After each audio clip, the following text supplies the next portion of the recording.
মোৰ সোফাৰ ওপৰত যিমান কাপোৰ আছিলে গোটেইখিনি পেলালে, লগতে এই মানে সাইড টেবুলখনৰ যিমানখিনি বস্তু আছিলে গোটেইখিনি পেলালে, মানে আধাখিনি মই আঁতৰাই থ'লোঁ, তাৰপিছতো চব পেলাই আছে সি। পৰাম কিমান বস্তু সামৰি মথনিৰ পৰা মই সেয়াই কৰি আছোঁ, অলপমান এক্সাৰচাইজো কৰিলোঁ,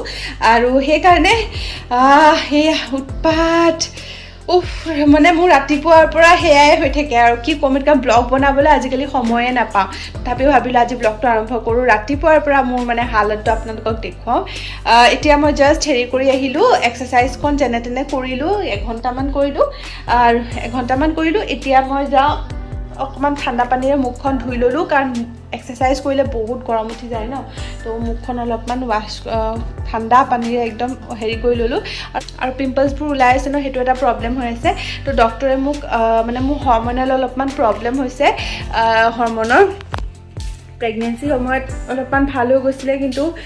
হৰমনেল প্ৰব্লেমটো আকৌ ষ্টাৰ্ট হৈছে। মানে যেতিয়া মোৰ অসুবিধা হ'বলৈ হয়, পিৰিয়ডছ হ'বলৈ হয়, তেতিয়াই মোৰ মানে পিম্পলছবোৰ ষ্টাৰ্ট হৈ যায়। তো এতিয়া পিৰিয়ডছ গ'ল, কিন্তু তথাপিও এইবোৰ হিল হওঁতে টাইম লাগে, তো এনেকৈ হ'লে দিগদাৰ হৈ যায়। তো সেইকাৰণে মই ডক্টৰক দেখুৱাইছোঁ, তেওঁ কৈছে মানে ডক্টৰক দেখুৱাইছোঁ এতিয়া, তো তেওঁ কিছুমান মেডিচিন দিছে, সেইখিনি এতিয়া কনজিউম কৰিব লাগিব। আৰু এতিয়া মই তাক যেনে তেনে তলত থৈ আহোঁগৈ, তাৰপিছত মই মোৰ কামখিনি কৰোঁ। আৰু নহ'লে মোৰ কাম একোৱেই নহয়, যিমান পাৰোঁ চেষ্টা কৰিলোঁ তাক লৈ কৰিবলৈ, কিন্তু তাক লৈ কৰিলে মোৰ মানে কেৰেলাতকৈ গুটি দীঘল হয়। কৰিলা এইটো মই ইনষ্টাগ্ৰামত দেখিছিলোঁ, এনেদৰে কেশৰ আৰু মুলেঠি দিছিলে, কিন্তু মোৰ তাত মুলেঠি নাই, সেইটো কাৰণে মই কেশৰ আৰু হালধি মই মিক্সিত পিচি থৈ দিছিলোঁ, অলপমান পানী দি পেলাই ফ্ৰিজতে ভৰাই থৈ দিছোঁ। সেইখিনিয়ে মই এতিয়া যিহেতু হালধি সুদা পেটত খালে ভাল হয়, সেইটো কাৰণে মই এনেদৰে মিলাই খাওঁ। এতিয়ালৈকে মোৰ বেছিদিন হোৱা নাই ষ্টাৰ্ট কৰা, যিহেতু মই মানে প্ৰেগনেণ্ট ডেলিভাৰীৰ পিছৰ পৰা জিৰা চিৰাই খাই আছিলোঁ। এতিয়া কেইদিনমানৰ পৰাহে মই এইটো খোৱা ষ্টাৰ্ট কৰিছোঁ। সেইটো মই আপোনালোকক দেখুৱাই দিছোঁ, যিহেতু মোৰ স্কিন আৰু হেয়াৰ দুটাও প্ৰব্লেম হৈছে। এতিয়া মই একদম বডিটো বাৰু ক্ষীণাই গৈছে, যেনেকৈ হ'লেও চেষ্টা কৰি আছোঁ ক্ষীণাবলৈ। তো সেইখিনিতো কৰি আছোঁ এক্সাৰচাইজ, কিন্তু তাৰ লগতে মোৰ স্কিনৰ কাৰণে যিহেতু কৈছোঁ হৰমনেল প্ৰব্লেম হৈছে, তো সেইটো এটা মই ইয়াক ৰাতিপুৱা আজিকালি সেই জিৰা চিৰা নাখায়, কাৰণ জিৰা চিৰা পেটটো গৰম কৰে ন, মই এইটো খাবলৈ আৰম্ভ কৰিছোঁ। আৰু তাৰ লগতে হেয়াৰখিনিও বহুত বেছি থিন হৈছে, মানে চুলিও বহুত সৰিছে, তো তাৰ কাৰণেও মই এটা চিৰাম ব্যৱহাৰ কৰি আছোঁ, আৰু সেইটো হৈছে the Derma Co peptide stem cell hair growth serum. আৰু ইয়াতে 20% এক্টিভ ইনগ্ৰেডিয়েণ্টছ আছে, আৰু এইটো ব্যৱহাৰ কৰিবলৈ খুবেই ইজি হয়। মোৰ বিশেষকৈ এই যিবোৰ সেউতা হয়, এইবোৰ মানে পূৰা স্কাল্পত হেয়াৰ গৈছে, তো এইটো স্কাল্পৰ যিবোৰ প্ৰব্লেম থাকে সেইবোৰ ছল্ভ কৰিবলৈ খুবেই ভাল হয়, আৰু হেয়াৰ গ্ৰোথৰ কাৰণে ৰিগ্ৰোথৰ কাৰণে খুবেই ভাল। জাষ্ট আপোনালোকে নিজৰ য'ত মানে হেয়াৰ গ্ৰোথৰ মানে হেয়াৰ লছ হৈছে তাতে আপোনালোকে ডাইৰেক্টলি এপ্লাই কৰিব পাৰে। আৰু ইয়াৰ কনচিষ্টেঞ্চিটো চাব পাৰে, একদম ৱাটাৰ লাইক কনচিষ্টেঞ্চি হয়, একদম মানে ৱাটাৰী হয়। তো আপোনালোকে এনেকুৱা নহয় যে মই গাটো ধোৱা আগতেও হেয়াৰ ৱাছ কৰা আগতে আপোনালোকে ব্যৱহাৰ কৰিব লাগে, যিকোনো সময়ত দিনত ব্যৱহাৰ কৰিব পাৰে। জাষ্ট আপোনালোকে য'ত আপোনালোকৰ হেৰি হৈছে তাত এনেকৈ হেৰি কৰিলোঁ, ডাইৰেক্ট স্কাল্পত আপোনালোকে স্প্ৰে কৰি দিলেই হৈ গ'ল। The Dermacore 20% Active Peptide Stem Cell Hair Growth Serum হৈছে এটা powerful blend of 3% copper peptides, 1% Redensyl and stem cells. ই আপোনালোকৰ হেল্ডি নেচাৰেল গ্ৰোথ হেয়াৰ গ্ৰোথৰ চাৰ্কুলটোত হেল্প কৰে, প্লাছ প্ৰমোটিং হেয়াৰ গ্ৰোথ, আৰু লগতে যদি আপোনালোকে হেয়াৰ লছ হৈছে সেইটো প্ৰিভেণ্ট কৰাত হেল্প কৰে। আপোনালোকৰ স্কাল্পৰ যিখিনি প্ৰব্লেম হৈছে সেইখিনি ইম্প্ৰুভ আমি ডাইৰেক্টলি যিহেতু স্কাল্পত ব্যৱহাৰ কৰোঁ, আপোনালোকৰ নিউ হেয়াৰ গ্ৰোথতো হেল্প কৰে। ধুনীয়াকৈ চুলিত লগাই ল'লোঁ। চুলিখিনি মোৰ বহুত বেছি অইলি হৈ আছে, যিহেতু মই এক্সাৰচাইজ কৰিলোঁ আৰু মানে অইল হৈ যায় ন, তো আজি মই ৱাশ্ব কৰিম, তাৰপিছতো মই ব্যৱহাৰ কৰোঁ, এনেকুৱা নহয়। এইটো মানে বিৰাট পানীয়া নিচিনা হয় ন, তো যেতিয়া তেতিয়া আপোনালোকে ব্যৱহাৰ কৰিব পাৰে। আৰু পিছে এটা কথা, ডাৰ্মাকোৰ প্ৰডাক্টছ মোৰ বহুত বেছি ভাল লাগে, কিন্তু তেওঁলোকৰ যিটো ইনিচিয়েটিভ হয় সেইটো মোক খুব ভাল লাগে। তেওঁলোকে ডাৰ্মাকোৰে 15,000তকৈ অধিক চাইল্ডক এম্পাৱাৰ কৰিছে য়াং চাইণ্টিষ্ট ইনিচিয়েটিভৰ জৰিয়তে। আৰু যেতিয়া আপোনালোকে ডাৰ্মাকোৰ পৰা যিকোনো এটা প্ৰডাক্ট কিনে ন, আপোনালোকৰ অৰ্ডাৰটো তেওঁলোকে লিংক কৰে, আৰু তাৰ কিছু অংশ হ'লেও এটা চাইল্ডক এম্পাৱাৰ কৰিবলৈ খৰচা কৰে উইথ ভূমি ফাউণ্ডেশ্যন। সেইটোও মোক খুব ভাল লাগে। আপোনালোকে ডাৰ্মাকোৰ প্ৰডাক্টবোৰ আপোনালোকে ফ্লিপকাৰ্ট, এমেজন, পাৰ্পল, নাইকা সকলোতে পাই যাব, কিন্তু যদি আপোনালোকে তেওঁলোকৰ অফিচিয়েল ৱেবছাইটৰ পৰা গৈ পাৰ্চেজ কৰে, তেনেহ'লে মোৰ এই কুপন কোডটো ব্যৱহাৰ কৰিবলৈ নাপাহৰিব। তেতিয়া আপোনালোকে এক্সট্ৰা 20% ডিছকাউণ্ট পাব, আৰু বাকীটো আপোনালোকে চবতে পাই যাব। মই লিংক তলত ডেছক্ৰিপশ্যন বক্সত দি দিছোঁ, আপোনালোকে তাৰ পৰা গৈ পাৰ্চেজ কৰিব পাৰিব। বতৰটো এতিয়া বিৰাট ধুনীয়া বতাহ দি আছে, মই মানে ফেন অন কৰাই নাই, অকণমান নেচাৰেল বতাহও খাব লাগে ন। তো এতিয়া ই যিমানখিনি বস্তু বেয়া লেতেৰা হৈ থৈ গৈছিলে সেইখিনি মই এতিয়া চাফা কৰোঁ, আৰু তাৰপিছত গা চা ধুই আহি আপোনালোকক লগ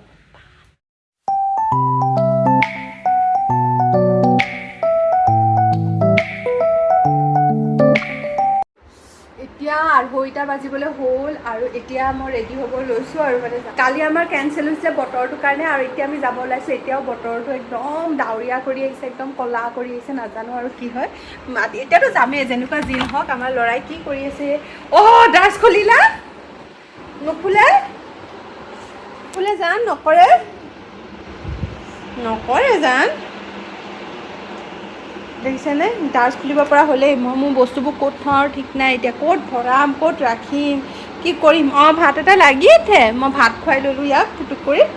নিজেও খালোঁ হিৰকেও খালে চব ৰেডি হৈ গ'ল এতিয়া মই ভাবি আছোঁ কি পিন্ধোঁ আৰু ল'ৰাক কি পিন্ধোৱাওঁ হয়নে ধুনু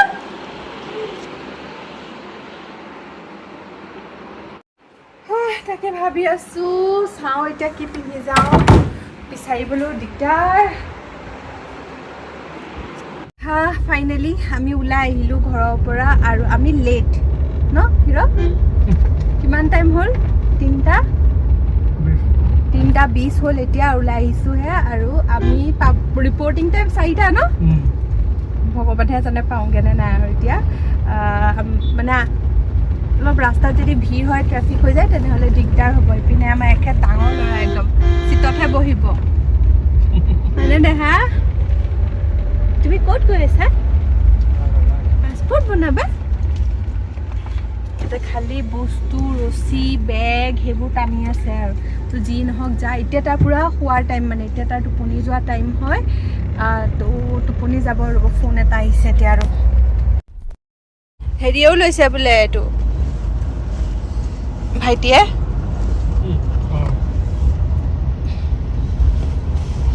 দেহা এতিয়া শুবা তুমি শুবানে গোসাঁই I wanna hear you say that you only want me. That you only want me. পাছপৰ্টৰ কাম হওঁতে আমাৰ 1-2 ঘণ্টামান লাগি গ'ল আৰু তাৰপিছত আমি অকণমান ফুৰিবলৈ গ'লোঁ তো পাছপৰ্টত বেছি সময় নালাগিলে কিন্তু কামখিনি হৈ গ'ল ধুনীয়াকৈ একো অসুবিধা নহ'ল আৰু যি লাগিলে মই আপোনালোকক জনাম বাৰু পিছত কেতিয়াবা কি লাগিলে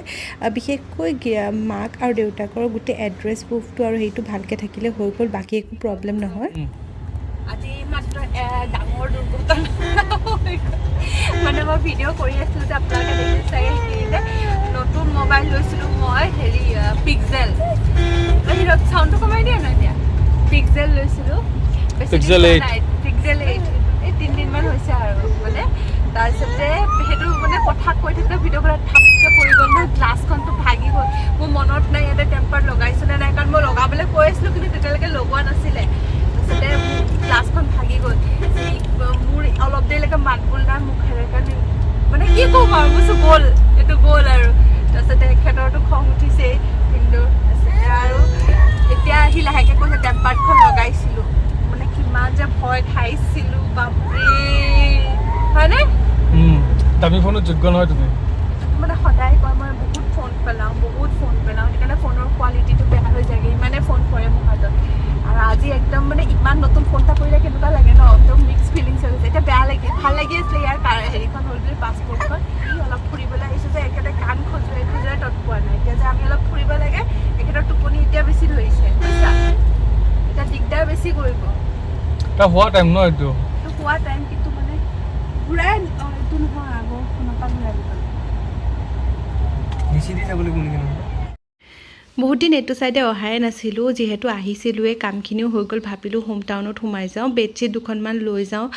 যিহেতু বেডশ্বীটবোৰ বহুত পুৰণা হৈ গৈছে বহুত দিনতে লোৱা আছিলোঁ সেইটো কাৰণে ইয়াতে ধুনীয়া পায় সেইকাৰণে ইয়াতে সোমালোঁ আৰু তাৰ লগতে আচলতে কিটচেনটোও চাব লগা আছিলে আৰু কিবাকিবি বস্তুবোৰো ইয়াতে বহুত বস্তু একেলগে থাকে ন তো সেনেকুৱা দোকানত আহিবলৈ ভাল সেইটো কাৰণে সোমাই আহিলোঁ ইয়াতে বহুত নতুন বস্তু আহিছে এইখন বেডশ্বীট যে ইমান লেতেৰা লাগিছে ন তো এইখন মই নল'লোঁ কি ল'লোঁ মই আপোনালোকক